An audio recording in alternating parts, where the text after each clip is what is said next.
Assalamualaikum warahmatullahi wabarakatuh. Salam keluarga Malaysia dan salam sihat sejahtera. Bersama dengan saya Tan Sri Datuk Seri Dr. Nur Hisham Abdullah, Ketua Pengarah Kesihatan Malaysia. Sebelum saya terangkan situasi terkini COVID-19, izinkan saya memberi peringatan kepada semua berkenaan dengan SOP-SOP yang masih berkuat kuasa dan juga yang telah pun dimansuhkan, dan larangan yang telah dibenarkan semula bermula 1 April, iaitu bermulanya fasa peralihan. Masih berkuat kuasa, ini peringatan kepada semua, adalah pemakaian pelitup muka di semua tempat awam. Yang kedua, daftar masuk menggunakan MySejahtera kecuali kawasan luar seperti taman awam.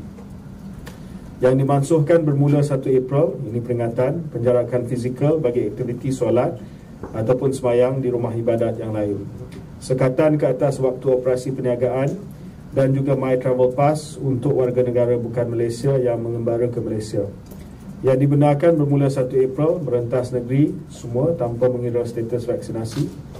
Pembukaan sempadan antarabangsa, acara atau aktiviti berkapasiti penuh yang melibatkan kumpulan besar, operasi tempat kerja dalam kapasiti penuh dan perjalanan ke Malaysia tanpa kuarantin untuk pelancong yang lengkap vaksinasi.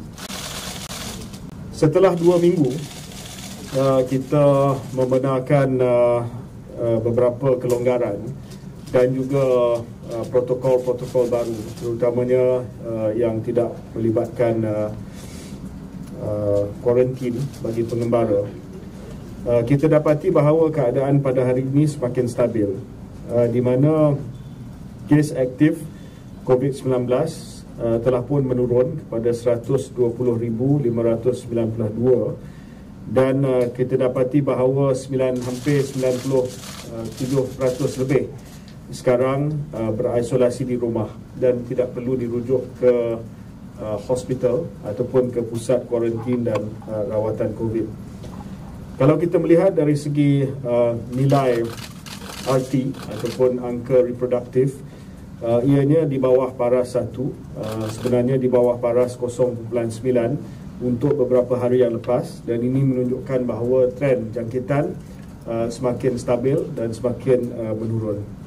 Kalau kita lihat dari segi penggunaan katil fasiliti COVID-19, sejak 2-3 minggu yang lepas, ia telah menurut trend penurunan, dan ini adalah selari dengan unjuran Kementerian Kesihatan Malaysia yang telah pun saya umumkan pada awal bulan Februari bahawa kita akan melihat kemuncak ataupun peak puncak gelombang Omicron pada akhir bulan Mac, dan unjuran kita telah menepati ataupun keadaan yang sebenar, dan kita melihat bahawa trend penurunan gelombang Omicron yang kita melihat dalam slide seterusnya, trend menurun. Yang paling penting juga trend kematian juga menurun seperti mana unjuran kita. Kalau kita lihat juga trend menurun jumlah kes pemantauan di rumah dan peratusan yang dirujuk ke PKRC dan hospital. Ini bermaksud bahawa kemerosotan gejala juga menurun. Mereka yang berisolasi di rumah tidak perlu lagi sangat dihantar ke PKRC ataupun hospital, dan semakin ramai yang boleh pulih di rumah dengan pemantauan oleh KKM melalui HAT ataupun Health Assessment Tool di dalam MySejahtera dan juga virtual CAC kita untuk melihat setiap hari kemerosotan gejala dan sebagainya. Next. Saya juga ingin maklumkan bahawa dari segi kemasukan ke hospital juga semakin menurun, dan majoriti kes-kes yang dimasuk ke hospital masih lagi kategori 1 dan 2. Ini bermaksud bahawa kes COVID yang 19 yang berisiko tinggi, warga emas, mereka yang ada comorbidity, dapat kita masukkan ke hospital dan PKRC sebagai langkah preemptif, ya. Dan ini menunjukkan bahawa kapasiti sistem kesihatan awam kita selesa, sebab kita masih dapat masukkan pesakit-pesakit kategori 1 dan 2 ke hospital sebagai langkah preemptif. Next. Case fatality rate ataupun kadar kematian kes kita juga semakin menurun, dan ini bermaksud bahawa jumlah kematian kita setiap hari menunjukkan trend yang menurun. Kita juga melihat dari segi penggunaan fasiliti dan juga peralatan perubatan, semua indikator menunjukkan penurunan, dan ini adalah selari dengan anjuran dan juga keputusan KKM dan kerajaan untuk masuk ke dalam fasa peralihan. Keadaan terkini di hospital juga semua menunjukkan penurunan penggunaan di hospital, dan ini adalah petanda yang baik, dan ini menunjukkan bahawa mungkin dalam masa yang terdekat kita boleh juga membuat beberapa kelonggaran yang lain. Berkenaan dengan status vaksinasi kita, dari segi vaksinasi bagi golongan dewasa, kita menghampiri 70%, itu menjadi sasaran kita. Kita 67.4% dewasa telah menerima dos penggalak. Cuma nak diumumkan di sini adalah berkaitan dengan Big Kids ataupun program imunisasi COVID bagi kanak-kanak. Malangnya kita mungkin tak tercapai sasaran, iaitu 50% bagi bulan ini, dan oleh demikian Yang Berhormat Timbalan Menteri semalam selaku pengerusi kepada CITFC, Badan Bertindak Imunisasi COVID-19 Kanak-Kanak, telah umumkan bahawa kita ada tarikh tamat bagi Big Kids, iaitu pada Mei 15, dan bagi mereka yang tidak tampil untuk mendaftar anak mereka untuk dapat dos pertama pada Mei 15, mereka tidak lagi akan dapat diberikan vaksin Pfizer secara percuma ataupun vaksin Sinovac secara percuma oleh kerajaan, dan mereka perlu bayar dalam pasaran swasta. Yang available hanya Sinovac, ya. Pfizer hanya diberi melalui program kerajaan, dan selepas 15 Mei tidak ada lagi. Cuma kerajaan akan simpan stok untuk mereka yang belum lagi sampai usia 5 tahun, ya. Sebab kalau kita akan ada stok penimbal sedikit bagi mereka yang akan menyambut ulang tahun kelima pada tahun ini, tahun depan dan sebagainya, kita akan ada stok bagi mereka yang memilih, ibu bapa mereka yang memilih untuk memberi vaksin. Tetapi untuk anak-anak yang usia 5 hingga 11 tahun yang ibu bapa tidak membenarkan mereka dapat vaksinasi, 15 Mei adalah tarikh terakhir, dan saya merayu kepada semua untuk gunakanlah peluang untuk dapatkan vaksin Pfizer ataupun Sinovac secara percuma melalui Big Kids. Pastikan anda daftar sebelum 15 Mei, sebelum kita tamatkan program ini. Kalau kita melihat dari segi kadar vaksin, kadar kematian berdasarkan kepada status vaksinasi, ada kumpulan penentang vaksin yang mengatakan bahawa jumlah absolut yang telah pun menerima vaksin dan meninggal adalah tinggi. Tapi sebenarnya kadar itu kita kena melihat dari sudut kadar per 100,000 population, baru dia proportionate ataupun baru ni gambarannya lebih jelas. Dan di sini kita melihat bahawa yang tiada vaksinasi merupakan kumpulan yang paling tinggi dari segi proportionnya, yang meninggal dunia yang tidak ada apa-apa vaksinasi, dan yang kedua adalah mereka yang tidak dapat dos penggalak. Yang paling selamat adalah mereka yang telah pun mendapat dos penggalak. Saya juga ingin maklumkan bahawa kalau kita melihat kepada keadaan varian kita pada hari ini, sejak bulan Februari, Omicron adalah varian yang dominan di Malaysia dan telah menggantikan Delta, dan sebahagian besar daripada sampel-sampel yang telah dibuat rujukan genom adalah varian Omicron pada masa ini. Sekarang ini kita melihat bahawa kalau kita lihat dari segi lineage-nya, dulu varian Delta, tapi sekarang ini kita melihat banyak lineage adalah daripada lineage ni adalah subvariant, dan kita dapati bahawa kebanyakannya adalah Omicron sekarang ni, sublineage. Next. Okey, ini adalah update berkenaan dengan trend sublineage Omicron yang dikesan di Malaysia berdasarkan data yang dibuat naik ke GISI 8 pada sejak September hingga April, dan kita melihat bahawa sejak bulan Februari kebanyakan daripada sampel-sampel yang kita kesan di Malaysia yang Omicron adalah sublineage BA2, ya, BA2, dan tidak lagi BA1. Saya juga ingin melaporkan bahawa setakat penjujukan yang telah dibuat setakat ini, kita masih lagi belum kesan varian XE di Malaysia. Varian XE ini adalah kombinasi varian BA1 dan BA2 Omicron, ya. Belum lagi kita kesan varian ini di Malaysia setakat ini. Okey, maka dengan itu saya ada beberapa pengumuman yang ingin saya buat.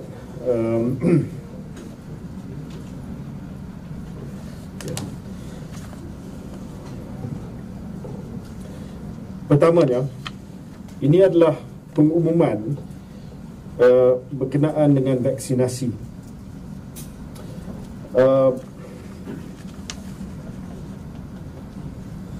Panel Kumpulan Kerja Teknikal TWG telah meneliti kajian saintifik serta kajian kohort di Malaysia, terutamanya kepada kumpulan berumur 60 tahun ke atas, terutamanya bagi mereka yang ada comorbidity seperti penyakit paru-paru, penyakit jantung, penyakit buah pinggang, penyakit hati dan diabetes. Mereka ni berisiko tinggi untuk mendapat gejala serius dan kematian daripada COVID-19. Dan kita juga telah melihat kepada pengalaman daripada negara-negara lain. Maka dengan itu, saya ingin umumkan bahawa individu berumur 60 tahun ke atas dengan komorbiditi berisiko tinggi boleh diberikan dos penggalak kedua dengan selang masa sekurang-kurangnya 4 hingga 6 bulan selepas tarikh dos penggalak yang pertama. Ini saya nak tegaskan, ya, ini tidak wajib, ini pilihan kepada mereka. Ini pilihan kepada individu 60 tahun ke atas yang mempunyai komorbiditi berisiko tinggi, can go for their second booster shot, ya, dan kita akan umumkan bagaimana nak buat temu janji dan sebagainya, ya. Ini option kepada mereka. Ini tidak bukanlah kita buat program seperti PIK yang dulu, kita bagi option kepada mereka, ya. Kedua, individu moderate atau severe immunocompromise yang ada masalah dengan sistem imun berumur 12 tahun ke atas boleh diberikan dos penggalak dengan selang masa sekurang-kurangnya 28 hari selepas tarikh dos kedua. Ini adalah untuk golongan remaja lah. Dulu memang kita ada untuk dewasa. So untuk golongan remaja 12 hingga 17 tahun yang ada masalah immunocompromise, yang ada masalah dengan sistem imun mereka, mereka boleh diberikan dos penggalak pertama, third dose, ya. Dan selang masa dia lah 28 hari, sekurang-kurangnya 28 hari selepas tarikh dos kedua. Ini kita serah kepada individu, ibu bapa, bincang dengan doktor mereka, clinician mereka untuk buat keputusan, ya. Sekali lagi, tiada apa-apa paksaan. Ini kita bolehkan, dan mereka boleh bincang dengan clinician sekiranya mereka ada masalah autoimun dan sebagainya, dan clinician boleh ataupun doktor mereka boleh sarankan untuk dapatkan dos yang ketiga ataupun dos penggalak. Buat masa ini untuk bagi individu yang berumur 60 tahun ke atas yang sihat dan tidak mempunyai komorbiditi berisiko tinggi. Tadi saya sebut yang 60 tahun yang ada komorbiditi, yang ini yang tidak ada, yang sihat, 60 tahun ke atas sihat, mereka boleh dapat dos penggalak kedua, tetapi mereka perlu bincang dengan pengamal perubatan dulu. Bincang dengan pengamal perubatan. Kalau pengamal perubatan kata benefit ataupun kebaikan dia lebih daripada risiko, maka mereka boleh juga mendapat dos yang keempat ataupun dos penggalak yang kedua berdasarkan pertimbangan pengamal perubatan mereka, ya.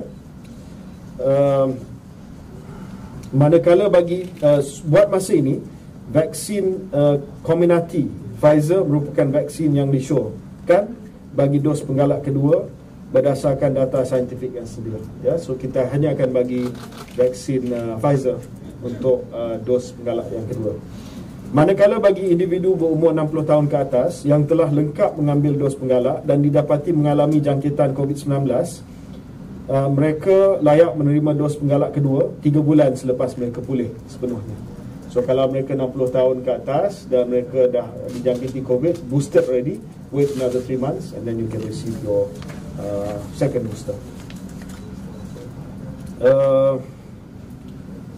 Walau bagaimanapun, saya ingin maklumkan bahawa pelaksanaan syur terbaru ini tidak akan menjejaskan status vaksinasi lengkap individu yang berisiko tinggi yang tidak mengambil dos penggalak kedua tersebut. KKM kini sedang mengemas garis panduan klinikal untuk pelaksanaan. Jadi kalau mereka yang berisiko tinggi yang kita bolehkan terima dos yang penggalak yang kedua, mereka tidak akan hilang status vaksinasi lengkap kalau dia tak nak ambil. Ini cuma optional kepada mereka. Kalau mereka rasa mereka nak dapatkan dos penggalak yang kedua, kita akan benarkan. Ya, ini seperti mana negara-negara lain pun telah melaksanakannya. Saya juga ingin umumkan bahawa KKM setuju untuk menerima permohonan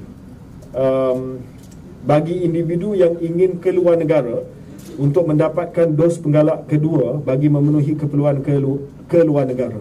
Sebagai contoh, ada setengah negara di benua Eropah yang tidak mengiktiraf vaksin Sinovac ataupun Sinopharm sebagai dos primer dan juga dos penggalak. Justru individu yang ingin keluar negara ke negara tersebut boleh diberikan dos penggalak kedua selepas selang masa sekurang-kurangnya 1 bulan daripada dos penggalak pertama bagi memenuhi keperluan keluar negara. Contoh, saya terima 2 vaksin Sinovac dan dos penggalak Pfizer. Tapi saya nak pergi ke Germany, dia hanya menerima 2 Pfizer saja. Dia tak boleh terima Sinovac Pfizer. Di Kementerian Kesihatan, kita akan terima permohonan daripada mereka yang akan keluar negara untuk dapatkan Pfizer yang kedua. Jadi dia Sinovac, Pfizer bagi tujuan pengembaraan. Ya. Okey, itu adalah pengumuman berkenaan dengan vaksin. Ini pengumuman berkenaan dengan ubat antiviral Paxlovid dalam rawatan jangkitan COVID-19. Seperti mana yang sedia maklum, kita telah terima Paxlovid pada 9 April yang telah diumumkan oleh Tan Sri KPK.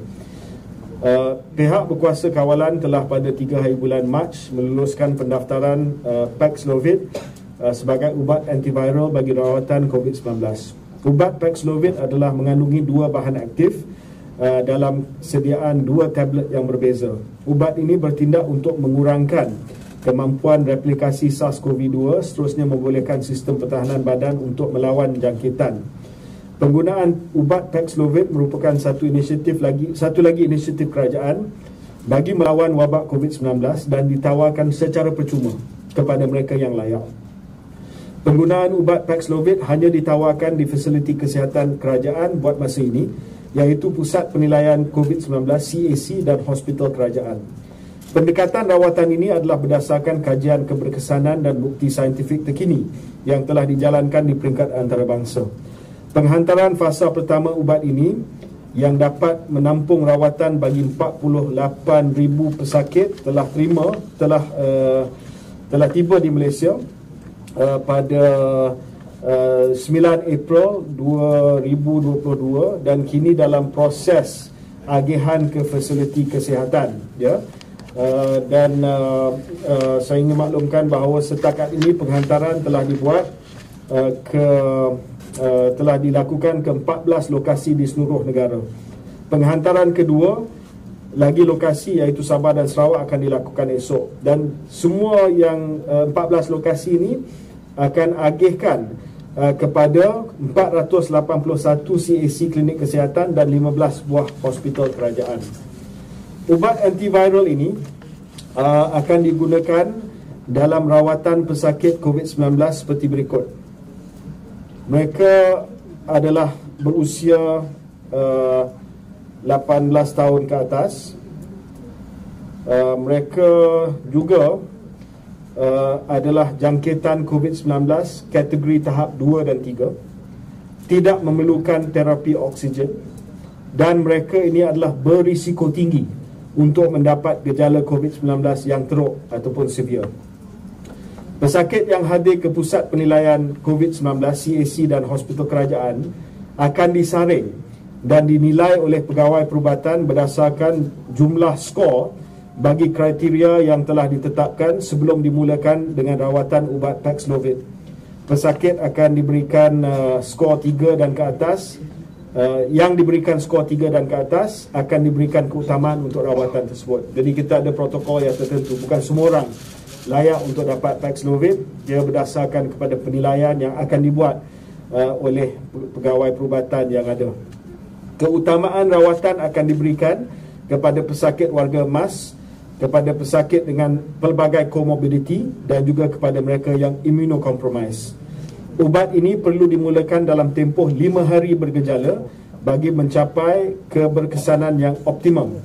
Pesakit yang menerima ubat ini perlu memastikan pengambilan ubat mengikut dos yang disarankan sebanyak 2 kali sehari bagi tempoh 5 hari. Rawatan COVID-19 melalui pemberian ubat Paxlovid di peringkat awal penyakit dapat mencegah jangkitan daripada menjadi lebih mudarat. Kajian turut menunjukkan penggunaan ubat ini boleh mengurangkan hampir 90% risiko kemasukan ke hospital atau kematian. Cuma saya nak tegaskan bahawa penggunaan Paxlovid bukan bertujuan menggantikan vaksinasi serta pematuhan terhadap prosedur SOP yang ditetapkan dalam mengawal penularan jangkitan COVID-19. Vaksinasi COVID-19 kekal sebagai senjata terbaik bagi memerangi wabak COVID-19. Kita telah tempah 104,000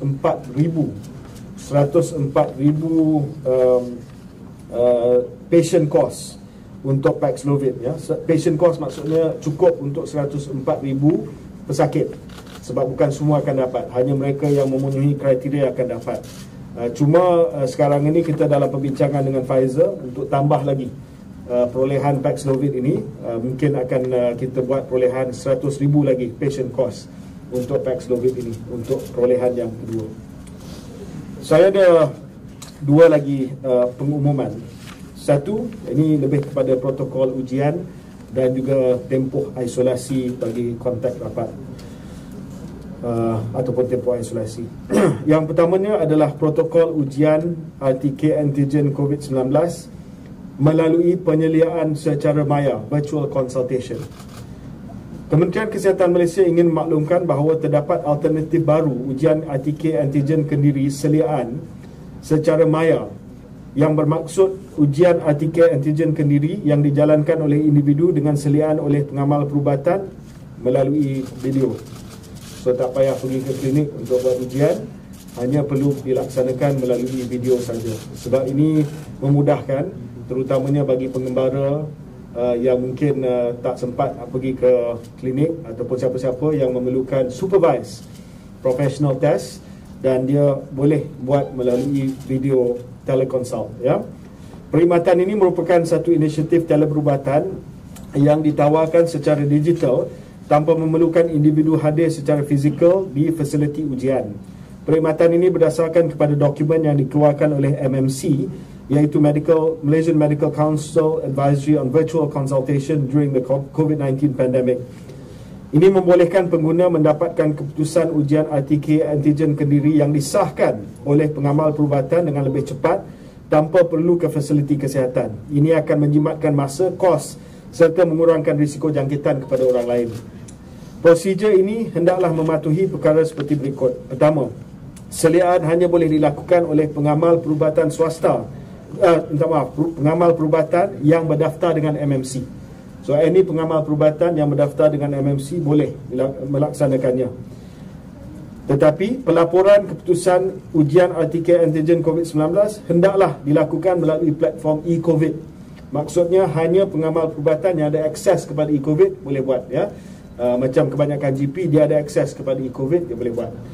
Perkhidmatan maya dilaksanakan secara langsung, live. Dan setakat ini, buat masa ini, bukannya panggilan video WhatsApp.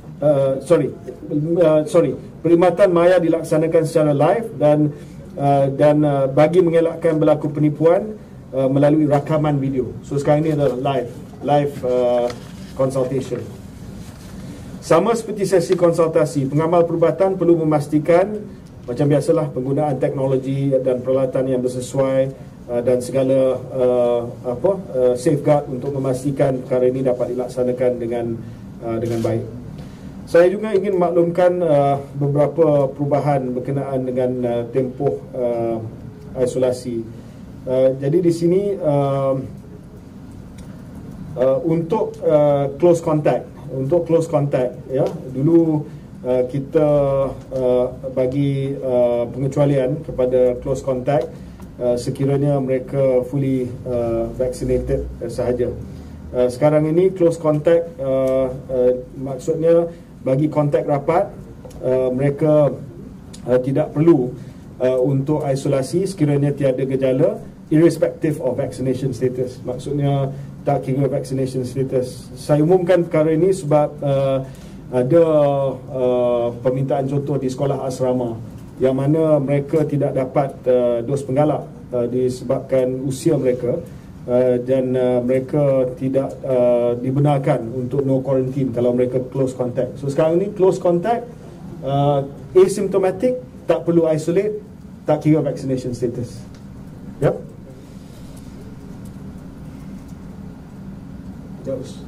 Ya, okey. Soalan?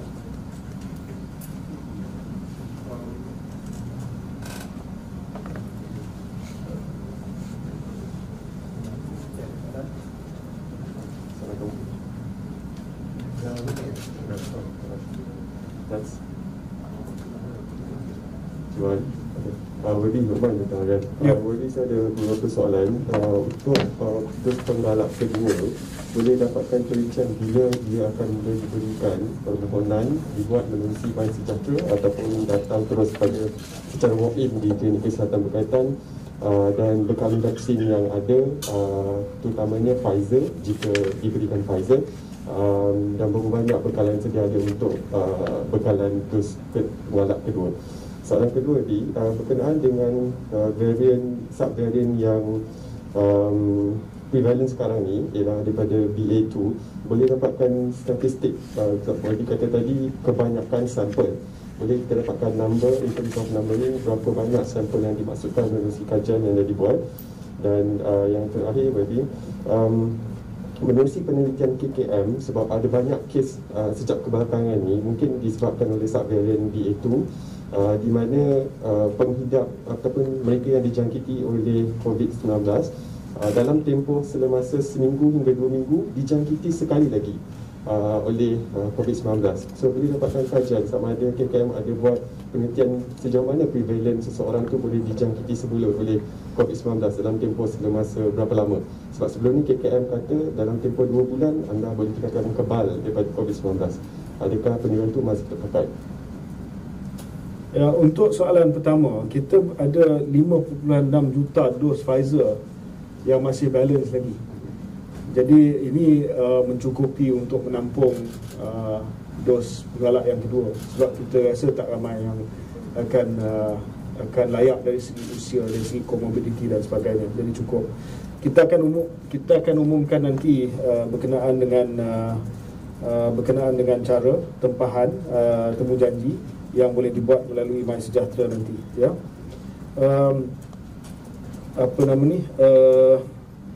Jumlah cumulative case yang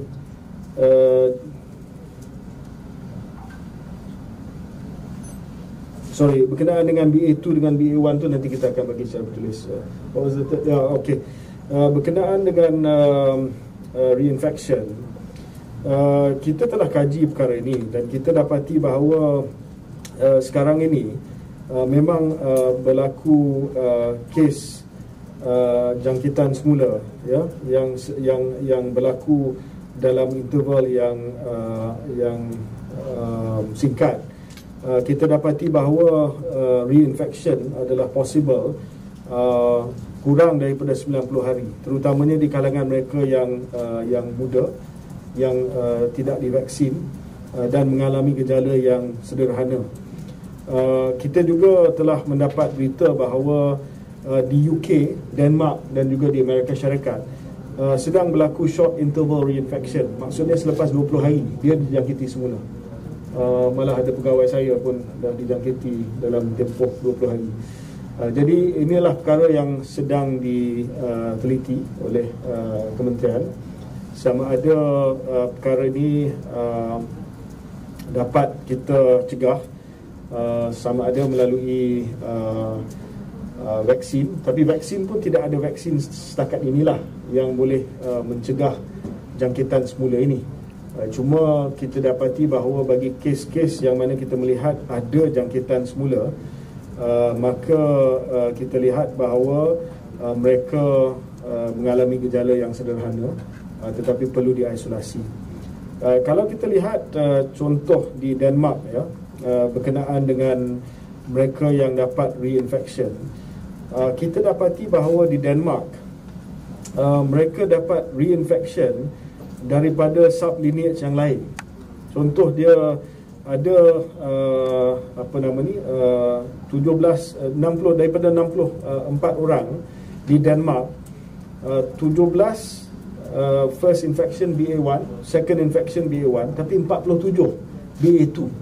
Maksudnya dia varian yang lain, sublineage yang lain yang menjangkiti mereka. So mungkin kita melihat dalam kes ini jangkitan pertama adalah sublineage lain, jangkitan yang kedua sublineage lain, walaupun ada juga jangkitan mana sama sublineage, jangkitan pertama yang kedua. So ini yang kita melihat sekarang lah, tapi ini trend yang kita masih lagi sedang pantau.